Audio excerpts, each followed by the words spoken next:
人工輔助呼吸。人工輔助呼吸 （Non-invasive ventilation）， 我哋簡稱 NIV， 係一種非侵入性嘅呼吸支援技術，透過面罩提供氧氣，幫助病人呼吸，減輕呼吸困難。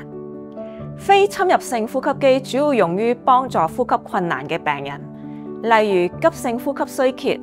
慢性阻塞性肺病 （COPD） 發作，或者肺炎患者。呢一種技術係唔需要插喉嘅，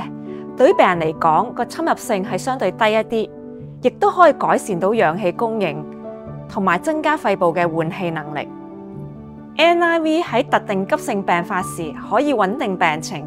為其他治療爭取時間，但並非適合所有病人。例如，對於末期嘅病人，當病情已經去到難以逆轉嘅階段，NIV 可能只會延長不必要嘅痛苦。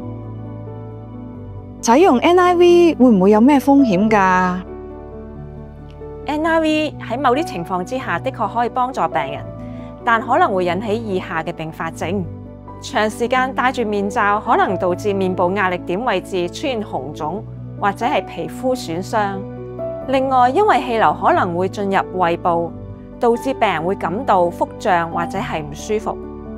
另外，持續嘅氣流可能會令到鼻腔、口腔或者係喉嚨乾燥，導致不適。此外，部分嘅病人可能會因為面罩嘅壓迫感而感到焦慮或者係唔適應。使用 NIV 期間，醫生可能需要頻密抽血，以監察血液中養分同埋二氧化碳嘅水平，用作調整呼吸機嘅度數。咁頻繁抽血都可能會導致不適嘅。NIV 治療效果同影響因人而異，需要根據病人嘅身體狀況同個人目標進行評估。透過預設照顧計劃同預設醫療指示，病人或家人係可以同醫護人員商討佢嘅意願，確保醫療嘅安排符合病人嘅價值觀，喺生命嘅最後階段保持尊嚴。趁而家自己仍然擁有自主做決定能力嘅時候，同屋企人、醫護人員溝通，並委託一位代理人喺你失去精神行為能力時候執行你嘅意願，